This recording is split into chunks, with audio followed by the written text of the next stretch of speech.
कल नॉर्थवेस्टर्न द्वारा ओरेगन पर होने वाले बड़े उलटफेर के लिए शिकागो में मौजूद हूँ। मैं टोनी कॉर्नहाइजर हूँ। जब आप इस तरह से डांटते हैं तो आप बहुत प्यारे लगते हैं। यह बहुत प्यारा है। हाँ, कल दोपहर 2:30 बजे सेंट्रल टाइम पर मुझे कॉल न करने की कोशिश न करें। मैं किसी और मूड में हो सकता हूँ।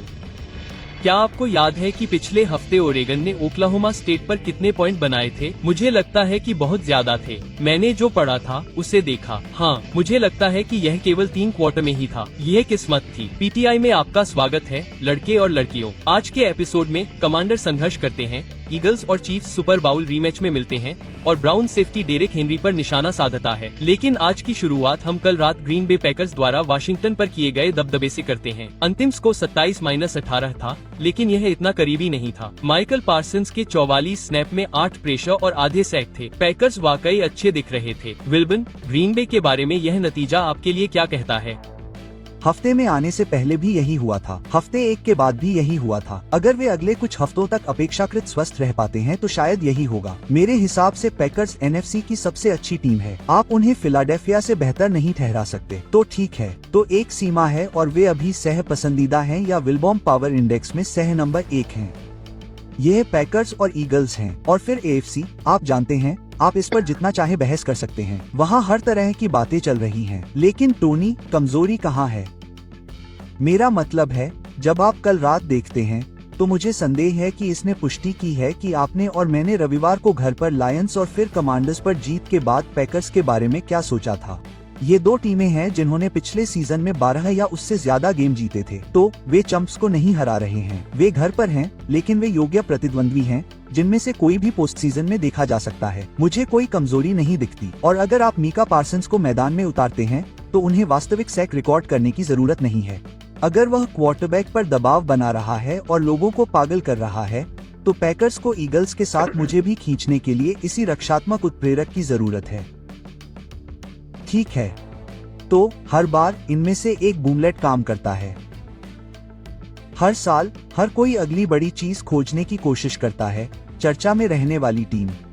और इस साल बहुत से लोगों ने साल की शुरुआत में पैकर्स का नाम लिया। आप उन लोगों में से एक थे जिन्होंने पैकर्स का नाम लिया। जब उन्होंने मीका पार्सन्स को हासिल किया तो यह बात सही साबित हुई और यही कारण है कि कल रात पैकर्स के प्रशंसक चिल्लाने लगे, धन्यवाद जेरी। ठीक है, क्योंकि अब पैकर्स 2 गेम खेल चुके हैं और वे योग्य दिख रहे हैं। मैं उन टीमों के बारे में विस्तार से बताऊंगा जिन्हें उन्होंने हराया। ओह, आप जानते हैं, वे बाहर जाते हैं और लायंस को 13 अंकों तक सीमित रखते हैं। लायंस ने पिछले साल एक गेम में 33 अंक बनाए थे। उन्होंने वाशिंगटन को 18 अंकों तक सीमित रखा। माइक, कल रात पहले 3 क्वार्टर में वाशिंगटन के पास केवल 112 गज थे और जैसा कि आप कहते हैं, ये अच्छी टीमें हैं। ओह, आप जानते हैं, उनमें से एक एनएफसी चैंपियनशिप में थी और एक ने वह डिवीजन जीता जिसमें ग्रीन बे था। इसलिए आप वास्तव में इससे बेहतर शुरुआत नहीं कर सकते। मेरा मतलब है, मैं उस टीम को देखता हूँ और मुझे लगता है कि मैं यह नहीं कह रहा हूँ कि वे सर्वश्रेष्ठ टीम है, लेकिन मैं अब आप पर यह कहने के लिए हंस नहीं रहा हूँ कि वे आपकी सुपर बाउल टीम है। नहीं, मेरा मतलब है कि उन्होंने ये दिखाया, उन्होंने किया। वे वास्तव में अच्छे हैं, टोनी। और आप जानते हैं क्या, अगर जॉर्डन लव,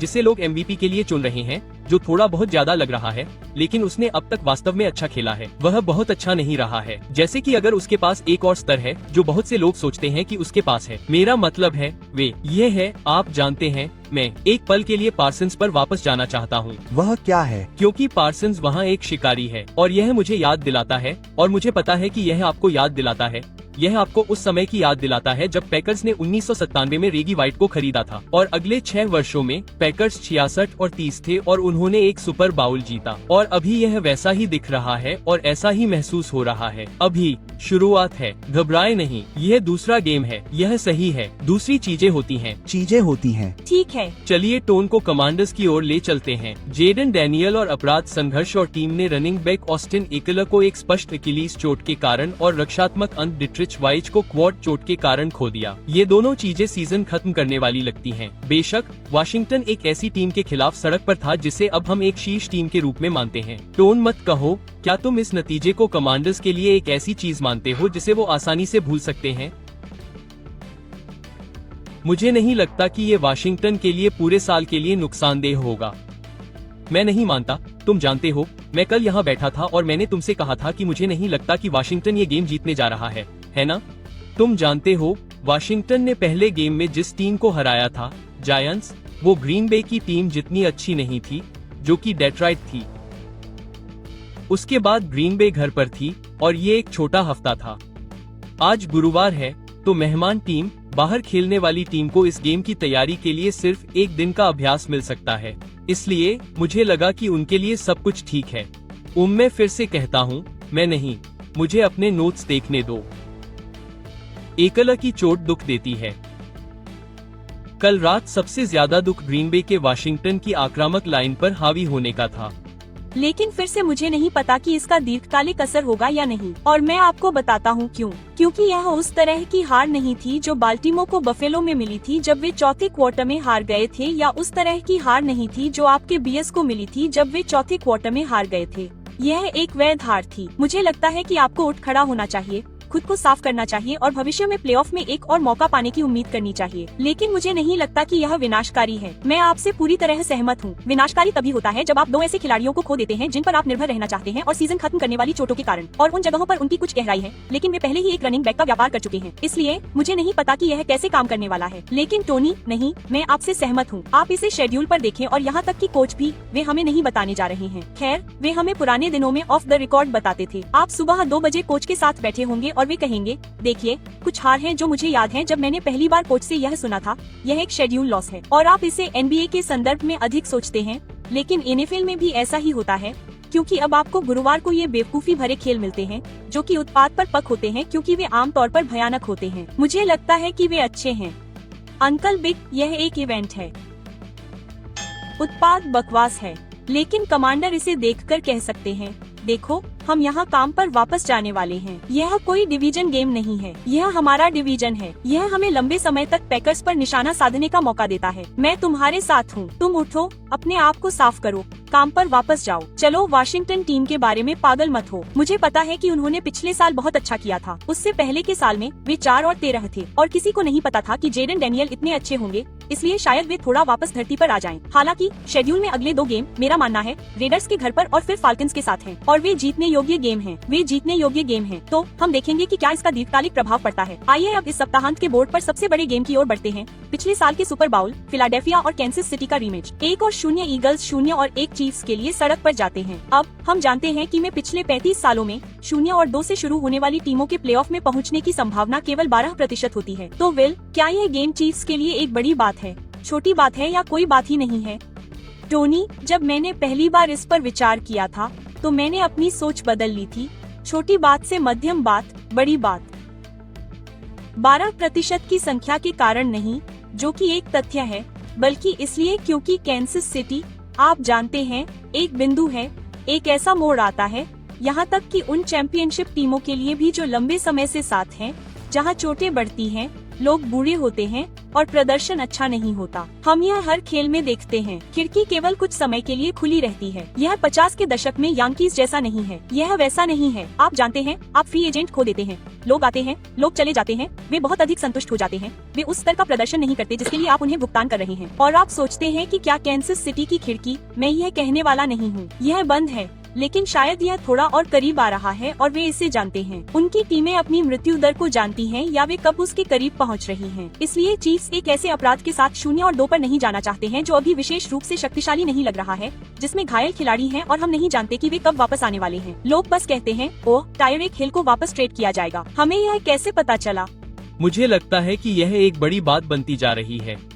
तो मैं आपको बताऊंगा कि यह एक छोटी सी बात है और यह एक बड़ी बात हो सकती है। हम इस पर सहमत हैं। अगर कैंसस सिटी हार जाती है तो यह एक बड़ी बात हो सकती है, एक बड़ी बात हो सकती है। लेकिन अगर मैं इसे सही ढंग से समझूं, तो इस समय फिलाडेल्फिया सड़क पर 1.5 अंक की प्रबल दावेदार है, जिसका मतलब है कि कैंसस सिटी घर पर एक अंडरडॉग है, जिसका मतलब है कि पैट्रिक महोम्स को घर पर खेलने के लिए अंक मिल रहे हैं। मैं आपको बताता हूँ, पैट्रिक महोम्स का घरेलू रिकॉर्ड यह 44 और 11 है। एक ऐसी चीज जो आपको दिलचस्प लग सकती है, वह कभी भी 0 और 2 नहीं रहा है, और हार के बाद उसका रिकॉर्ड 19-4 है। इसलिए अगर आप सट्टा लगा रहे हैं तो कैंसस सिटी पर सट्टा लगाना लगभग असंभव है। कैंसस सिटी के शुरुआती खेल कठिन हैं।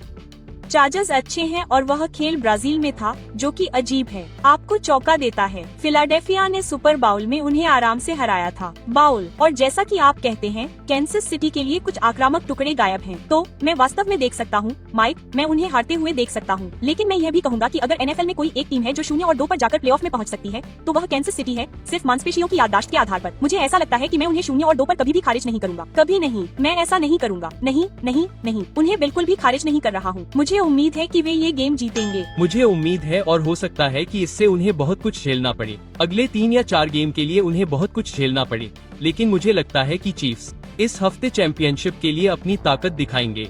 हाँ, हम ब्रेक ले रहे हैं। रुकिए, यह मेरे पढ़ने के लिए है। इसमें टीके लिखा है, उन लोगों के लिए नहीं जो प्रॉम्प्टर देखना नहीं जानते। मैं अभी इस पर आता हूँ और मैं बस इतना कहूंगा, आप जानते हैं ये दोनों टीमें 7 दिनों से ज्यादा समय से बाहर हैं। जैसे कि एक तरह से खरीदें। आप जानते हैं कि एंडी रीड खरीदने के बाद क्या करते हैं, और अब मैं पढ़ूंगा। चलिए ब्रेक लेते हैं, आगे बढ़ते हैं। डेरेक हेनरी को खिलाने से पहले उनके साथ बकवास करते हैं, समझदार या बेवकूफ। और आप रविवार रात को किसे क्वार्टरबैक रखना पसंद करेंगे, माइकल पेन जूनियर या जेजे मैकार्थी? उसके बाद टॉस करें। मैं कल मैदान में उतरने के लिए बहुत उत्सुक हूँ। मेरी लाइन चुराने की कोशिश की। मुझे अभी अभी एक्सटेंशन मिला है। क्या आप मुझसे छुटकारा पाने की कोशिश कर रहे हैं? अगर मेरी लाइनें नहीं हैं तो एक्सटेंशन क्या है? टॉस का समय हो गया है। 2 आदमी आते हैं, एक आदमी चला जाता है, शो खत्म करता है। आखिरी स्थान पर रहने वाले पायरेट्स और आखिरी स्थान पर रहने वाले नेट्स के बीच शाम के झुकाव को देखने से पहले कुछ महत्वाकांक्षी करने पर विचार करता है, और पॉल पिच भी नहीं करने जा रहे हैं। पहला क्या है? यह पहला है। टॉस करें। डेरिक हेनरी पर ग्रांट डेल्पिट का शॉट। अच्छा कदम या बुरा कदम? तो मुझे लगता है कि यह एक बुरा कदम है। डेल्पिट क्लीवलैंड के लिए एक सुरक्षा है। वह है 6, 3 और 210 पाउंड। और मुझे पता है कि पिछले साल उसने डेरिक हेनरी पर एक बड़ा प्रहार किया था। मैं यह समझता हूँ। ठीक है, डेरिक हेनरी 6, 2 और 250 पाउंड के हैं। और जब डेल्पिट से पूछा गया कि क्या डेरिक हेनरी को गिराना मुश्किल है, तो उन्होंने कहा, और यह एक उदाहरण है, कठिन नहीं। लेकिन हेनरी डीबी पर दौड़ता रहता है और डेल्पिट ने उसे बगल से मारा। हेनरी ने शायद उसे देखा नहीं होगा। अगर वह पूरी ताकत से दौड़ता है, हेनरी, तो वह इस आदमी को चकनाचूर कर सकता है। ठीक है, और उस समय श्री डेल्पिट ओक्लाहोमा राज्य के माइक गुंडी के साथ गठबंधन में होंगे, जिन्होंने कुछ ऐसा कहा जो शायद उन्हें नहीं कहना चाहिए था। और वैसे हेनरी को इस बारे में पता है और शायद वह इस आदमी की तलाश में है। हाँ, कहा, देखते हैं। रविवार को टोनी, पिछले सीजन में हेनरी पर उसने जो वार किया था, उससे मुझे थोड़ी अलग जानकारी मिली है। और हालांकि मैं डेरिक हेनरी को यूं ही नहीं छोड़ूंगा, ठीक है, क्योंकि वह उस वार पर ब्लाइंड साइड से आ रहा था। और ज्यादातर लोग डेरिक हेनरी को चौका देते हैं और देखते हैं, तो वह उसे नीचा दिखाते हैं, ठीक है। हेसमान ट्रॉफी डेरिक हेनरी की नकल है। तो पोज। तो लेकिन मैं ये कहूँगा, फुटबॉल को कवर करने के दौरान सबसे पागल, सबसे सख्त, मैदान पर मौजूद लोगों की परवाह न करने वाले, अपनी निजी सेहत और सुरक्षा की परवाह न करने वाले सुरक्षाकर्मी थे। वे रॉनी लॉट हैं। रॉनी लॉट मेरे लिए नंबर 1 आदमी हैं, और इसलिए शायद डेल्प भी ऐसे ही हैं। वह रॉनी लॉट के लगभग बराबर ही हैं। वे लाइनबैकर्स नहीं हैं जिनके बारे में लोग कहते हैं, ओह वे लाइनबैकर्स हैं। नहीं नहीं, ये उसके जैसे सेफ्टी और बियर्स और 85 डिफेंस में डक प्लैंक और गैरी फिनिक जैसे लोग हैं। वे पागल हैं और वे आप पर वार करेंगे। आप सही कह रहे हैं, उन्हें परवाह नहीं है। लेकिन डेरिक हेनरी ने उन लोगों के बीच से भागते हुए उनमें से कई को जमीन पर गिरा दिया है। आगे क्या है? Toss up. वे रविवार रात को खेलते हैं। आप किस क्वार्टरबैक पर ज्यादा बुलिश हैं, माइकल पेनॉक जूनियर या जेजे मैकार्थी? लंबी अवधि में मैं उन दोनों पर बुलिश हूँ। छोटी अवधि में मैं शायद पेनिक्स की तरफ झुकता हूँ, क्योंकि उसके पास ज्यादा अनुभव है। मेरा मानना है कि यह एनएफएल में उसकी 5वीं शुरुआत होगी, और यह मैकार्थी की एनएफएल में सिर्फ दूसरी शुरुआत होगी। पिछले 2 गेम में मुझे अपने नोट्स लेने दो। पेनिक्स ने पिछले 2 गेम में 70 में से 48, 610 यार्ड और 3 टचडाउन बनाए हैं। मैकार्थी के बारे में हमारे पास सिर्फ एक गेम है। सच में हमारे पास सिर्फ एक क्वार्टर है। उस गेम के चौथे क्वार्टर में वो बहुत अच्छा था, लेकिन पहले 3 क्वार्टर में वो कुछ भी नहीं था। उस समय उसके पास एक पिक 6 भी था। तो यह संभव है कि वो अपने दूसरे गेम में रोल रिवर्सल की तलाश में हो। हालांकि गेम मिनेसोटा में है, माइक, और अगर मैकार्थी फिर से अच्छा प्रदर्शन करता है तो यह बहुत अच्छा होगा। यह एक शानदार कहानी होगी। हाँ, यह एक शानदार कहानी है, टोनी, और मुझे दुख है कि इसका पहला क्वार्टर मेरी टीम के खिलाफ था।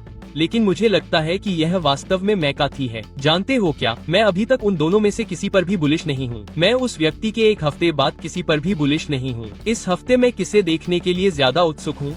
मैं इस हफ्ते जेजे मैकाथी को देखने के लिए ज्यादा उत्सुक हूँ। क्योंकि वह एक अलग तरह के माहौल का सामना कर रहा है। अब उसने अपने करियर की शुरुआत बहुत अच्छी की है क्योंकि उसके 2 घरेलू गेम थे, एक उसके असली घर, उसके माता पिता और उसके दोस्तों और लोगों के साथ। मेरा मतलब है कि स्टैंड में मौजूद लोग। वह, आप जानते हैं, वह उसे शिकागो के उपनगरीय इलाके में खेलते हुए देखकर बड़ा हुआ है।